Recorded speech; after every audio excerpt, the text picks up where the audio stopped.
Hi, everybody.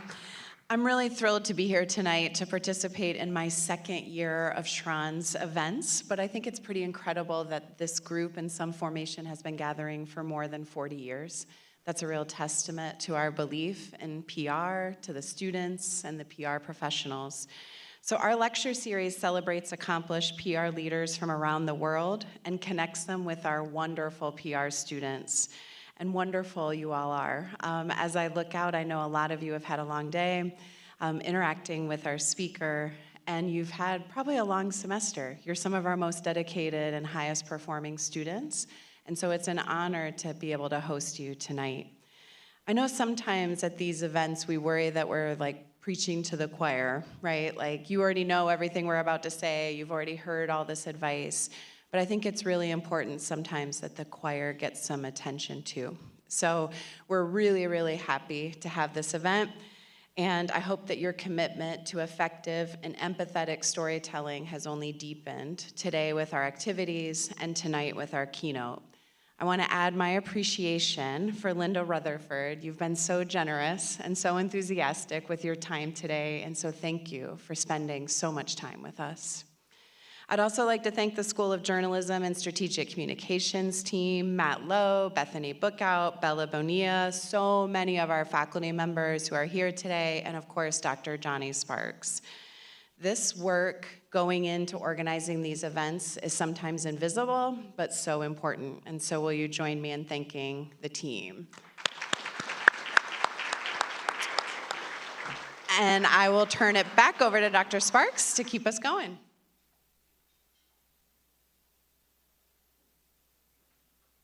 Thank you, Dean McAuliffe.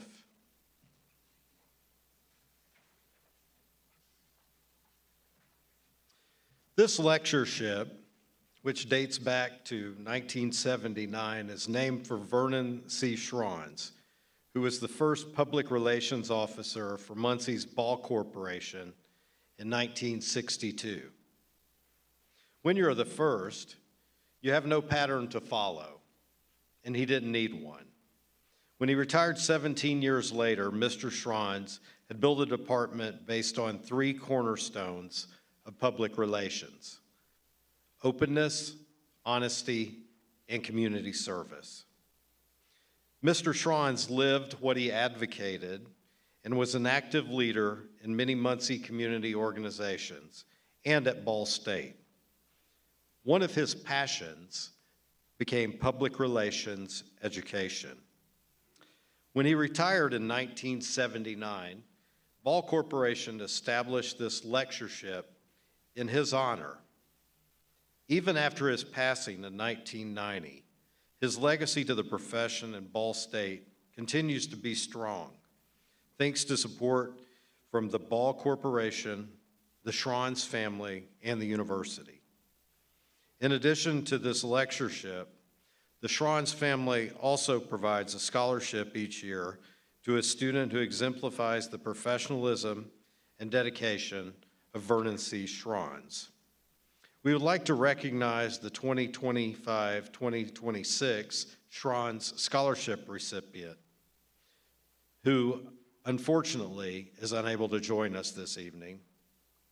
Tyler Williams, a senior majoring in public relations and marketing. Please join me in congratulating Tyler.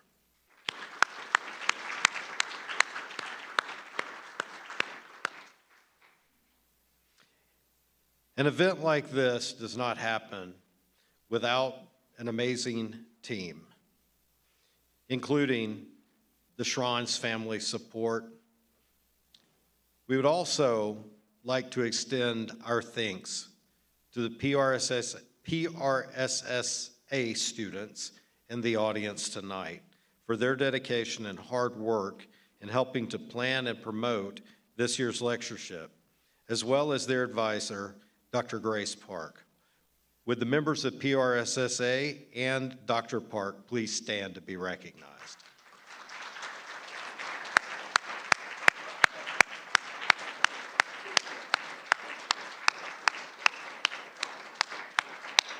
Thank you.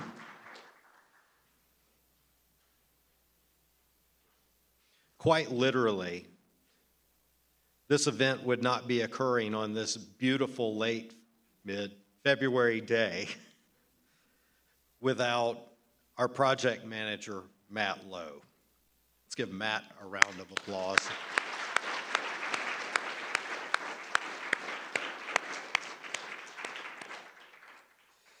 He convinced me that this should return to a stand-alone event as opposed to a combined event with our National Writing Award luncheon, and that we should have this in the spring, which was also a time that accommodated our lecture schedule. I also like to thank Bethany Bookout, who was more than patient in dealing with all of my additions to the invitation list, as well as Olivia Sloniker, Ava Monroe, Alex Lukens, Bella Bonilla, and Trinity Ray, who have all contributed to the success of this evening's event.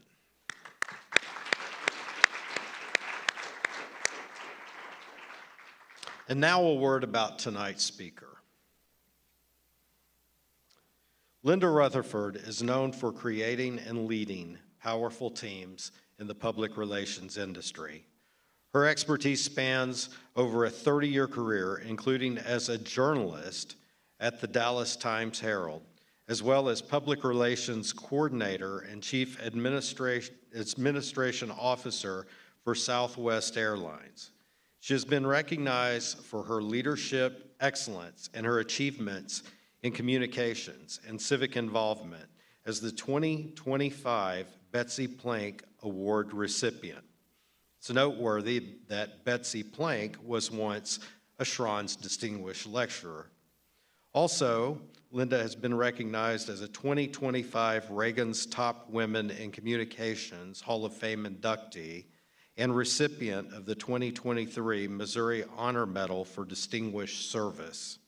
Other awards include the 2023 PR Week Women of Distinction, the 2022 IPR Lifetime Achievement Award, recognition as a 2021 Distinguished Alumni by her alma mater, Texas Tech, the 2017 Citizen of the Year MetroCrest Chamber of Commerce, and the 2016 MetroCrest Chamber of Commerce Businesswoman of the Year.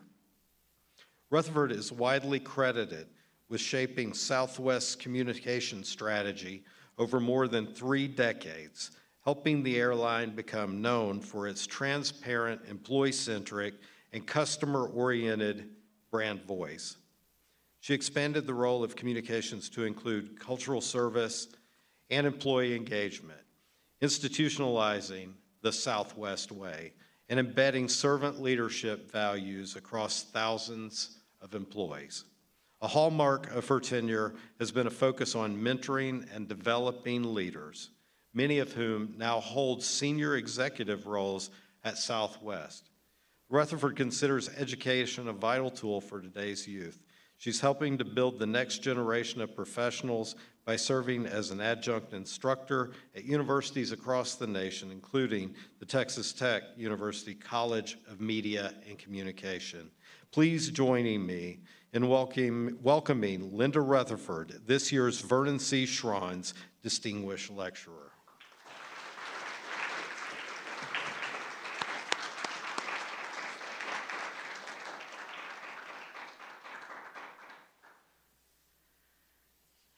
How are we doing tonight? Everybody good? Yeah. Matt, props on the German food menu. That was amazing. Thank you. Well, first I wanted to extend a huge thank you to the faculty and staff for hosting me and planning all of this. I had a very full day, which was amazing, and get to cap it off with being with you all here tonight. I also am very honored to be this year's Schranz Distinguished Lecturer. So there's quite a legacy as I was looking at the previous speakers, and I was like, why do y'all want to hear from me? So hopefully you'll learn a little bit about the Southwest Way and some of the things that we've been able to do. I wanted to focus on the importance of organizational culture. So my talk tonight is basically called A Culture of Caring, and I'm going to kind of take it obviously through the Southwest lens, and then hopefully leave some time for questions at the end. So just to start off, I think my dream in life was to work as a beat reporter. So when I went to Texas Tech, I studied journalism, and I always wanted to work for a major metropolitan newspaper. So early in my career, I had the amazing opportunity to do just that when I was hired as a beat reporter for the Dallas Times-Herald. While I was there, I was asked to take on the aviation beat, and the rest was history. I had jet fuel in my veins. Along with meeting just really amazing people at American and then Continental and Delta, I got to meet the really amazing people at Southwest Airlines. So there was just something about the people and the company that I couldn't shake. It was really hard as a reporter to be objective. Turns out I didn't have to. But when the Dallas Times-Herald ceased operation in late 1991, I had to do a pivot from my journalism career and was looking for what I might do next. And Southwest Airlines called and said, would you be interested in an entry-level position as a public relations coordinator, because they knew me, as a reporter. I would tell you I had to then Google what public relations was, only Google didn't exist then. So I had to ask people, I'm like, what's public relations? And I joined the company June 1st, 1992. Today, as Johnny said, I proudly serve as an executive advisor, helping to mentor the next generation of leadership, and that's after a 30-plus year career with a number of different positions, but most recently as Chief Communications Officer and Chief Administration Officer.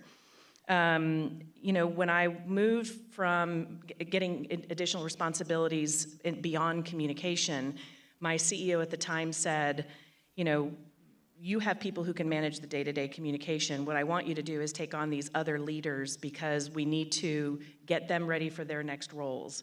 So I took on departments like data and data transformation and AI, internal audit, technology, all of our HR, hiring, and leadership development functions, and as he mentioned, culture and engagement.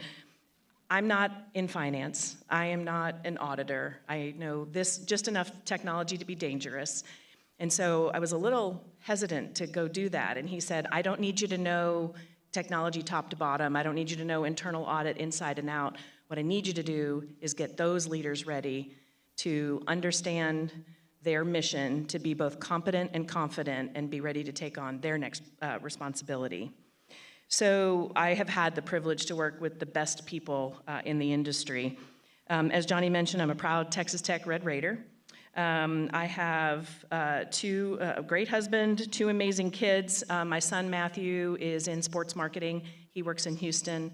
My daughter runs a public health program in New Orleans.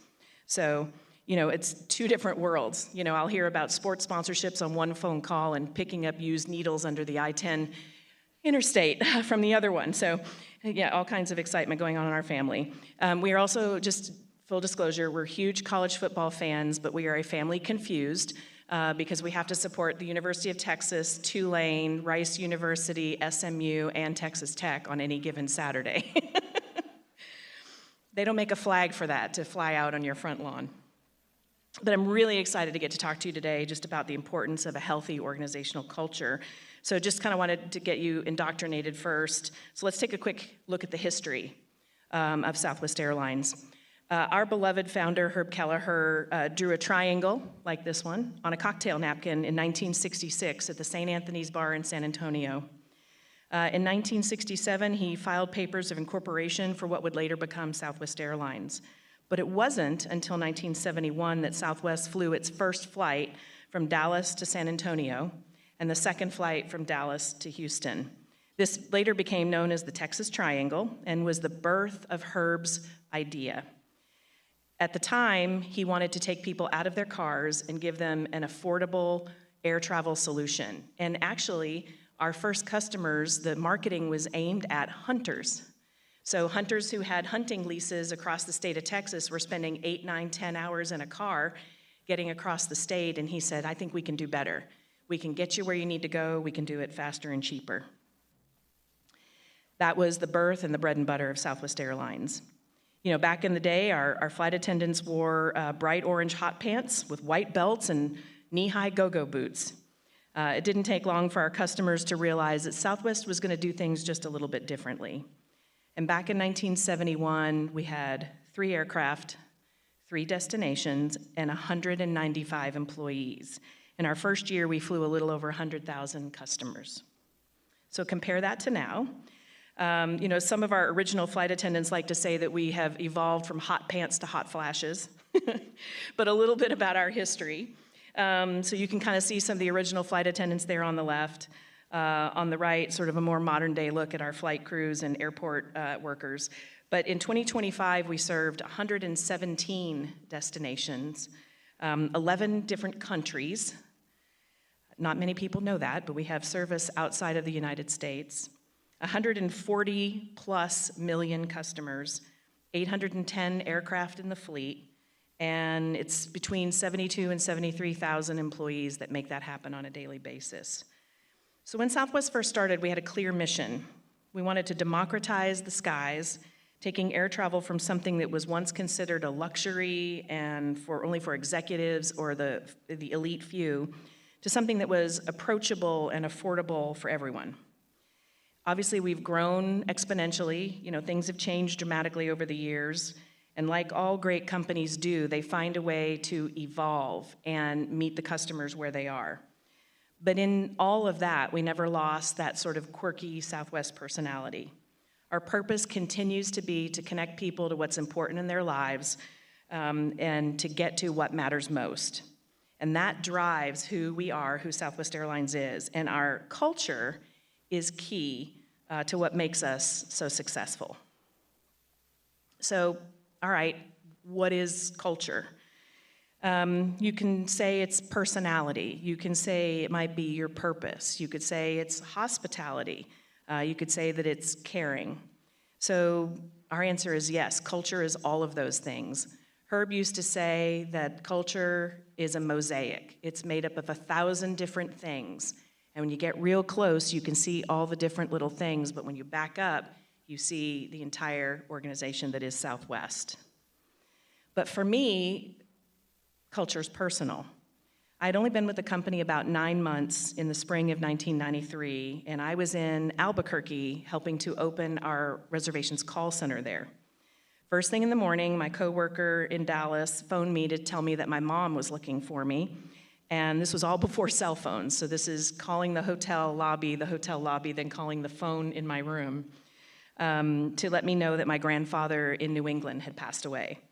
And my family was in Dallas, I was in Albuquerque, and my grandparents obviously were in Boston. So the events that followed were truly the Southwest culture coming to life. The coworker, or cohort, as we like to call our coworkers, said, go. So the person who was standing beside me at the Albuquerque call center said, just go, we got this. She put me on an airplane back to Dallas, and our team members back in Dallas, unbeknownst to me, had been working to make arrangements. They were focused on getting airline tickets for my family and I to get to Boston. They were focused on getting my bag packed, and they got us all to Boston in time for the service. When you walked into, so my grandparents were Irish Catholic, so a wake is a very big deal. It's like an event. And when you walked into the funeral home for the wake, there was just this amazing display of flowers and plants and funeral sprays. One was from my boss, and the second one was just signed with love, Herb and Colleen. And I remember, everybody's walking around looking at all the flowers and reading the cards, and someone's like, who the hell is Herb and Colleen?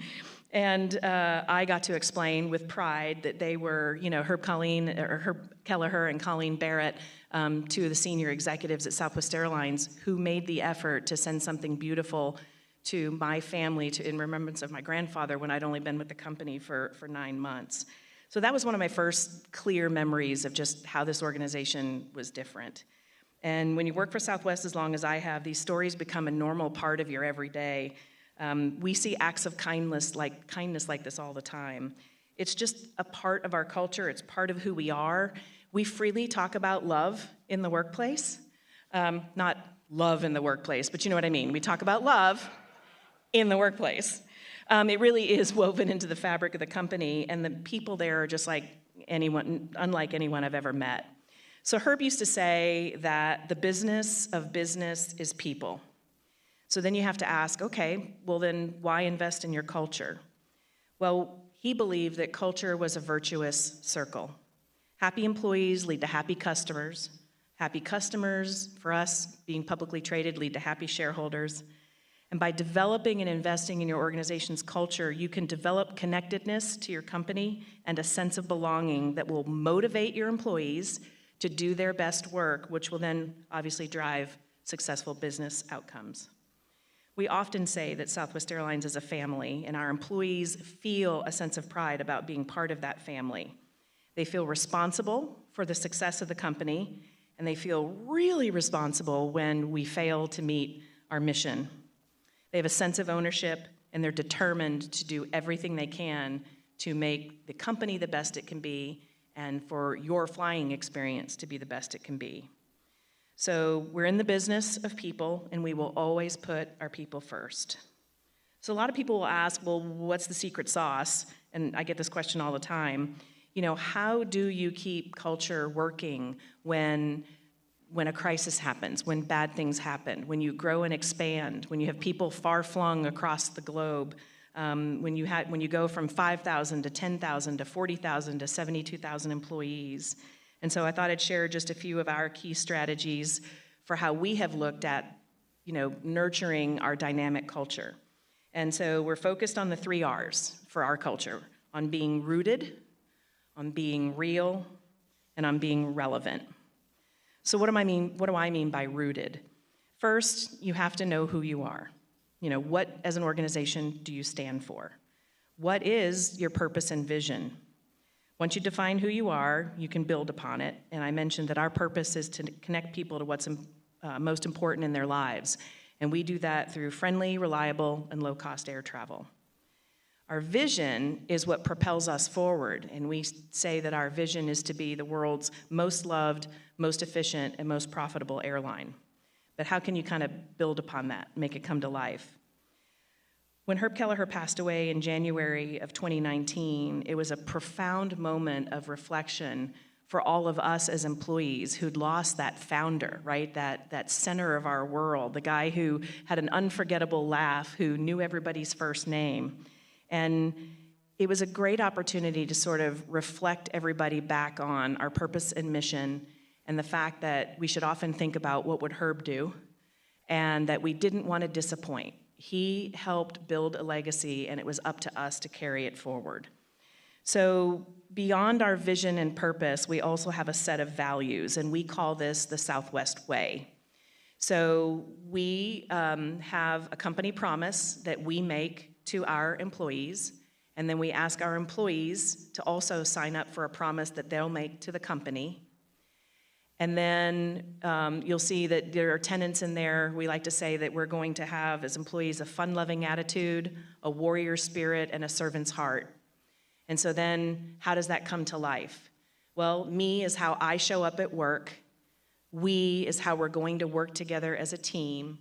And for Southwest, it's going to be what values do we need to hold most important in order for us to succeed as an airline. And we use this as a hiring rubric when we're looking for exceptional talent. We use this in performance management when we're giving critical feedback and evaluating performance. We use it in all of our incentive pay conversations, so we bonus against this behavior.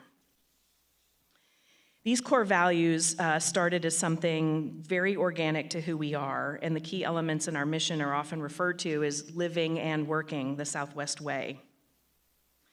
The first element is about employees demonstrating a warrior spirit. The warrior spirit shows up in the form of true grit, hard work, and the determination to get the job done, and done well. I'm not sure that I've ever seen our warrior spirit show up stronger than it did during the pandemic. If you think about the fact that we went from full airplanes to flights right afterward where the flight crew outnumbered the number of passengers on the airplane, that was a very scary time. It was scary to ask our employees to come to work when we didn't know how to keep them safe with their personal protection equipment. It was scary when you thought about the fact that they would be We were worried about would anybody fly again, and how would this be sustainable if we were unable to make money.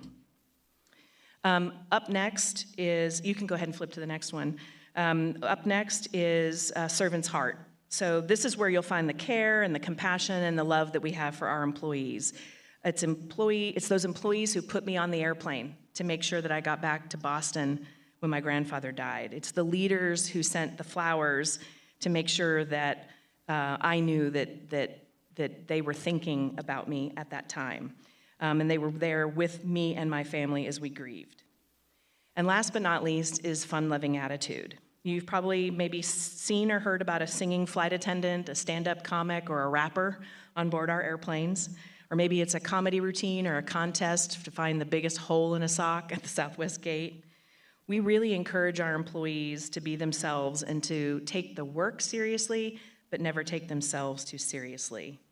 And the mashup of these things is where you find the magic. The Southwest Way has those 3 tenets. It's me, it's how I show up as an individual, it's unique to my performance and my job and what I have to do my best work every day. The second is we, it's about how we treat one another. And then the third is Southwest, that's how we will succeed together. And each of these tenets includes reminders such as taking pride in your work, going about your service with love. And then we even have one that says, don't be a jerk. The key is making your values organic and natural to the employee journey at the company. And from the moment you're hired, we look to see what kind of training you need. There's a lot of things we celebrate at Southwest Airlines. So there's a lot of awards, there's a lot of celebrations. We are manic about our performance reviews. We are manic about our goal setting time. And we remind one another of the values that you need to uphold and bring to life every day so that they feel authentic, not only to us, to each other as cohorts, but then also how we show up for our customers. You'll see the Southwest Way show up everywhere at Southwest. Even in today's times, fun moments can seem to be few and far between, but our employees are always finding ways to surprise and delight our customers, and we encourage that. As customer Cassandra Sotos boarded her flight, fiddle in hand, she was surprised to learn that one of the flight attendants had an instrument of his own on board. And after a quick conversation, our flight attendant, Zach, said, "Hey, would you want to play together on this flight?" And Cassandra jumped right up, grabbed her instrument, and said, without hesitation, "I would love to." And so these are the moments that get captured impromptu.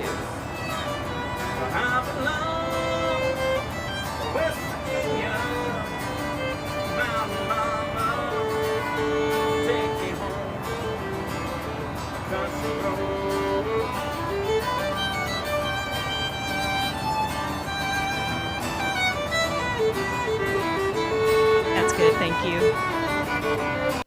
So these kinds of things happen every day. I like to say that life happens on our airplanes, and moments like this are captured for the delight of the customers on board. Thank God for social media, because then they get shared, and so there's that wonderful 10x factor. But, this impromptu musical duo created a great hospitality moment for the people who were on board that flight. So once you've established your values, it's easy to identify what you stand for, and then you have to work to hire the people who are going to help live out those values. Identify the right folks who are going to be a natural fit for the organization. So the next step is obviously you have to bring in the right people. It is statistically harder to get a job at Southwest Airlines than it is to get into Harvard. Less than 2% of the people who apply for a job at Southwest are hired. But then it's not just about getting in, it's about living and upholding the values of the company. And we spend a lot of time in the hiring process looking for the right people who will live our values, who will treat their cohorts well, and then obviously be involved with our customers and our communities. And so you've established the values, you've worked hard to bring in the right people. Now, for instance, we ask our leaders to then set the example. So set the example for those around you, the teams that you lead, and the employees that you work with. And, we all know that the examples of how to model great behavior start at the top, and they cascade hopefully down to every level in the organization. Robert Greenleaf wrote, "Good leaders must first become good servants." And at Southwest, we've taken that to heart. We expect all of our leaders to strive to be servant leaders. We're very blessed to have Bob Jordan as our president and CEO, and he is very vocal about holding leaders accountable, not only to our values, but for the standards that we set for servant leadership. One way any organization can embody this is by being an employee champion. This starts with hiring and promoting in accordance with your values. Ensure that people are in the right place, right seat on the bus, as we like to say, and then spend time listening. Go out and visit. So you cannot manage from behind your desk. You can't manage from behind a closed door. You need to be out with your employees, listening and talking to them and finding out what they need. That day-to-day connection is really important to understand the challenges that they might face, to kind of hear some of that sentiment that for us is happening out in the field in our airports, and then what leadership could be doing to improve the business, not only for our customers and their flying experience, but how our employees, what tools do they need to help deliver the best product possible. Staying plugged in as leaders can be the difference between making a decision that puts your people first or not. At Southwest, our CEO and our COO, as well as a number of operational leaders, visit the field regularly. So we can all get meetingitis. They make a point to actually calendar time to get out from behind the desk, get out of the office, and go spend time with our employees in the field. They make regular checks to see how the operation is running firsthand, to find out what questions our employees might have. And this allows our CEO and other senior leadership to see exactly what employees are dealing with real time in the environment, which for you all would be in the classroom, and understand where they might need help. If there's been a policy change or something's happening, they can ask questions to provide clarity, to be able to take that back into their workplace. At Southwest, we're rooted in our purpose, our values, and our mission. We're rooted by surrounding ourselves with the right people, and we're rooted in our commitment to servant leadership. So let's say you know who you are and you know how to set the example. The next thing, our second R, stands for real. We must be authentic to who we are. And as leaders of your organization, you can't live on an island. This is about much more than having a mission or a brand. We have an identity as an organization and a place of belonging. How we do this is the important part. We do this by giving employees ownership, encouraging recognition, and staying true to our heart, which is on every one of our aircraft. So let's start with employee ownership.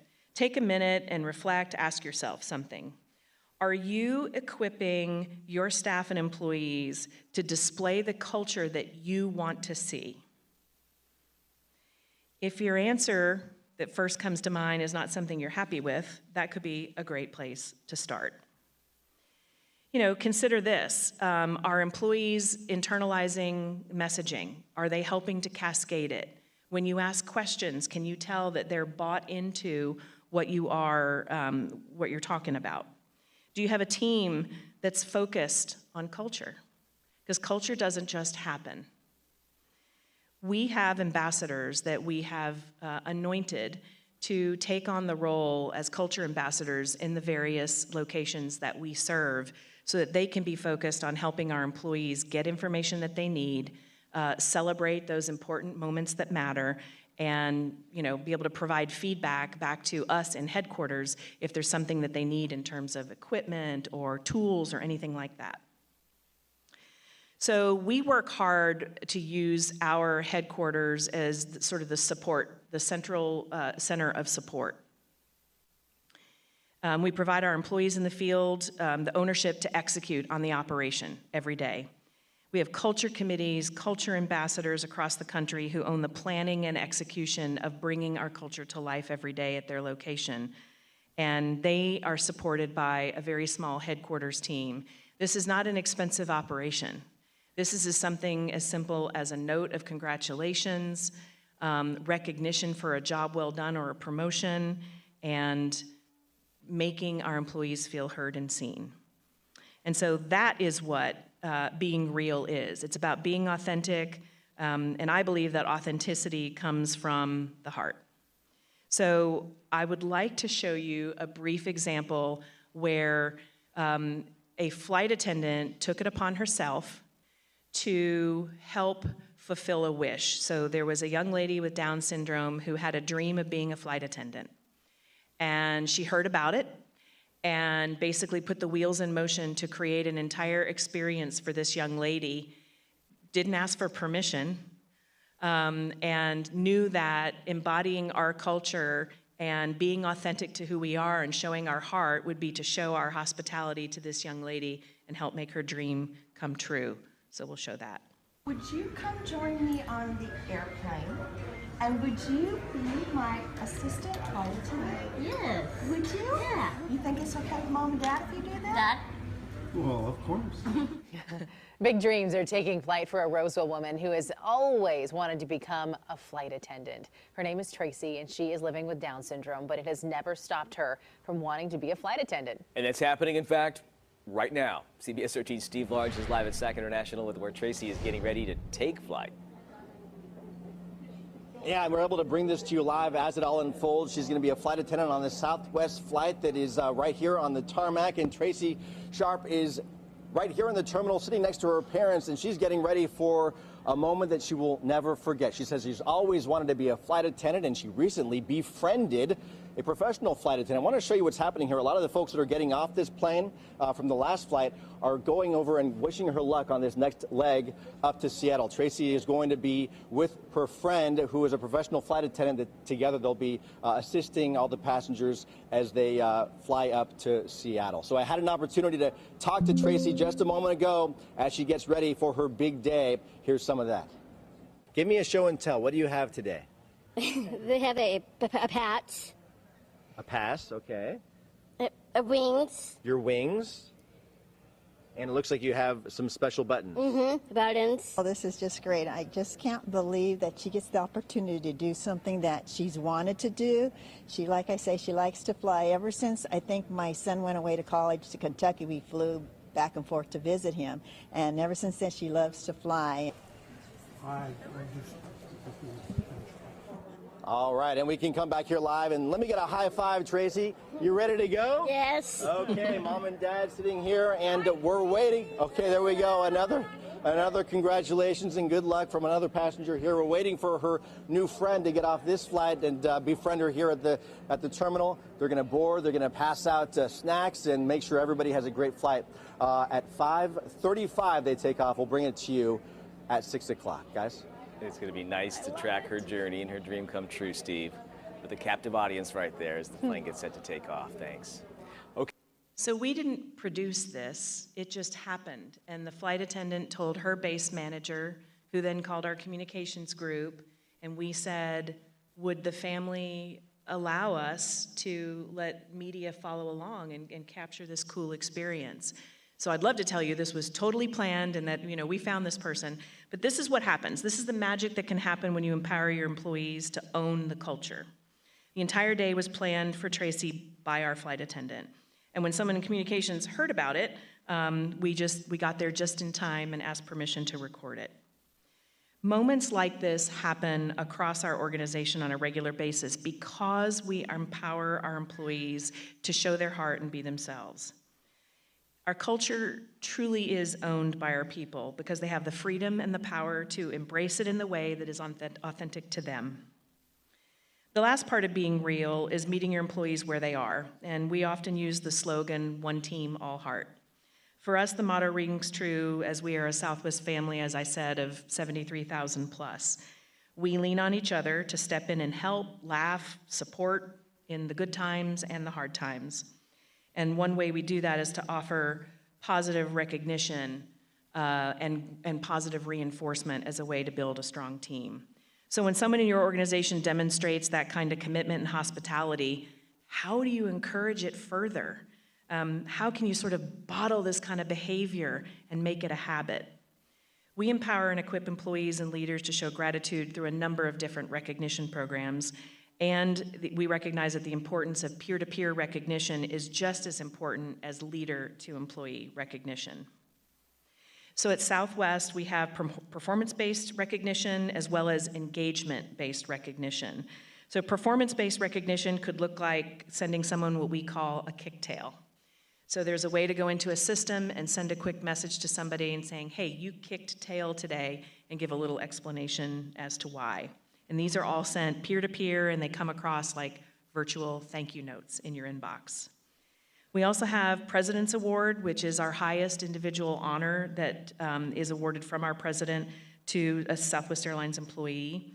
We have employees who can nominate deserving cohorts who demonstrate the values and contributions about living and working the Southwest way. And then our engagement-based recognition does all kinds of things to recognize service anniversaries, local milestones and appreciations, and the holidays that we all choose to celebrate. We're always looking at our recognition program and finding ways in which we can make sure that we stay relevant, because one of the things that we recognize is we have a workforce that spans 18 to 80. So yes, we have 18-year-old ramp agents who are loading luggage, and we have an 80-year-old mechanic in Tampa working on the line to fix airplanes. Now, you have to, as an organization, recognize that what the 18-year-old might need from you, it probably looks a little different than what the 80-year-old does. So we're always looking at how we can tailor that recognition and those programs. The reason that we do that is that we're inspired by a saying that Herb gave us, which was, if you rest on your laurels, you get a thorn in your ass. And so in true Southwest fashion, we're always trying to find ways to improve and work hard. So ask yourself, how do people in your organization hear that they're doing a good job from you, from their leaders, from others? Do you have a way to be able to make sure that that happens on a consistent and regular basis? Can you make it easy to do? Can you encourage it? And is it authentic but scalable? So part of being real is follow through. We have to equip our leaders to make that recognition easy and accessible. And this includes informing and educating leadership about when to use recognition. And we spend time teaching our leaders what tools are available to them and how they can utilize, access, and measure those programs. So one of the things that we do to equip our leaders to stay connected with their employees and be real is through a program called Cohort Care. So in 2025, more than 28,000 life events were submitted to a team whose sole purpose is to acknowledge a life event among employees. This team focuses on everything from a military deployment, bereavement, graduation, wedding, new babies, anniversaries, promotions, and it doesn't have to be fancy. It could be something as simple as a note or a card. Cohort Care is key to equipping our leaders to celebrate each and every employee when they have a moment that matters most to them.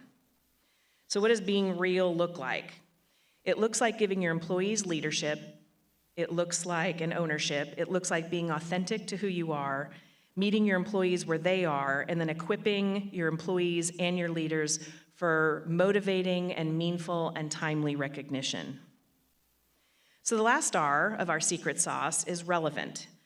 Being relevant doesn't just happen. We remain relevant by investing in our culture, building a network of partners, and finding ways to keep the narrative fresh. In 2021, we celebrated 50 years in business. So that means we've been through 50 years in the airline industry. We've seen a lot of change, Southwest included. We have employees, as I said, who've been with us for decades, as well as employees who are just joining us out of high school. In order to meet the needs of that great span of employees, we can't have just a one-size-fits-all approach to employee engagement. We need to focus on how we individualize that Southwest experience and be there for what that 80-year-old employee needs as much as that 18-year-old. So we mapped the employee journey to look for bright spots and hot spots. And so from the time that you choose to join Southwest Airlines until the time that you retire and move on, we looked and found the moments that matter most to our employees. You think about your own personal journey as an employee in your field. From the very first day to the day you retire, your needs, your goals, they all naturally change. And what you needed as a new employee, training to increase your competence, is probably very different than what you need halfway through your career, and certainly very different from when you're ready to depart or retire. But each of those moments on the journey matter. And as a company or organization, you don't want to miss out on an opportunity to meet your employees where they are. It's important to understand that your people holistically, when they embark on their journey, they're going to want and need different things in order to give out their best work and be their best selves in the workplace. So in order to do that, you have to kind of lean in and make sure that in each of those touch points, you're providing the best experience possible. So our teams are constantly working to listen, engage, and see how our employees are doing. They'll work hard to understand what they need from Southwest at each of these moments on their journey. We strategically crafted the employee journey with input from focus groups and surveys so that we could understand the moments that matter to them. So it's things like, when I got to my first day, was my little name placard outside my cube or on my desk? Was my equipment set up and ready to go for me?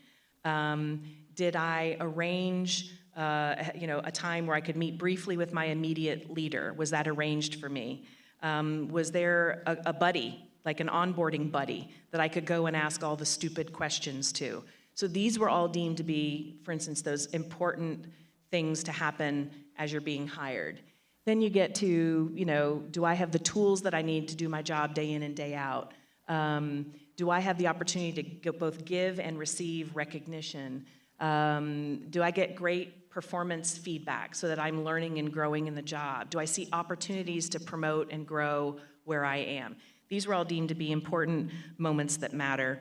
And so we focus in making sure that we can do our best. Now, I'm not to say we do all these perfectly by any means, but we're constantly evaluating, like, how are we doing at an effective work environment?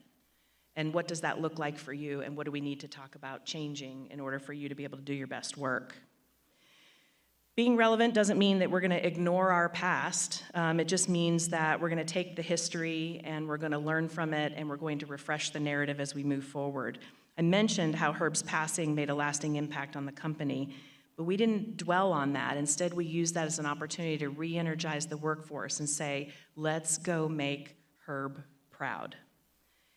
Herb would have a celebration, and so that's what we chose to do. And he thankfully told us that, when that day would come, that he would no longer be with us, not to dwell and not to make it a giant funeral, but to make it a huge celebration of life. So we had a band, we had somebody came in and sing his favorite song, which was The Wind Beneath My Wings, and use that as a galvanizing moment to say, we're going to take Southwest Airlines forward from here.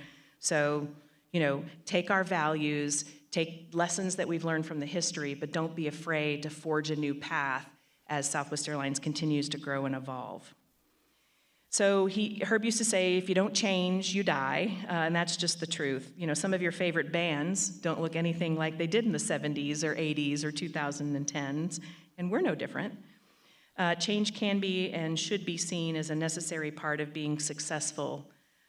We teach our people where we came from as a company, what we stand for, just like families share stories so that you understand the heritage there.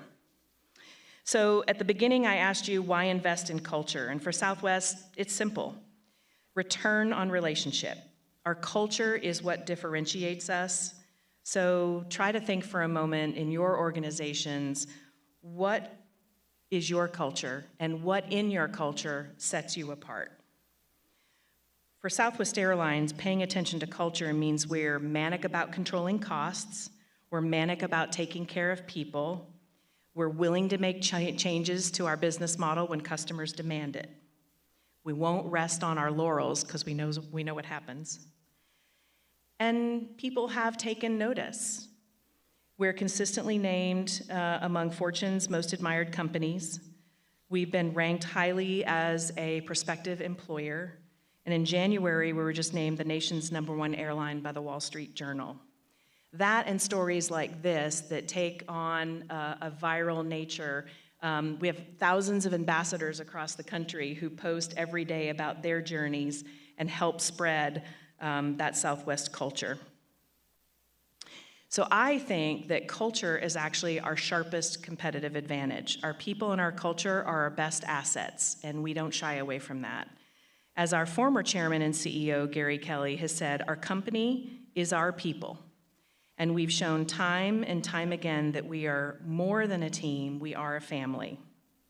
So I wanted to thank you for letting me share a little bit about our story, and I hope that as you think about your organizations, that you can go deep in terms of understanding what a potential culture differentiator you can build within the college, within the school, within the organizations that are joining us here tonight from alumni. So thank you so much for taking time.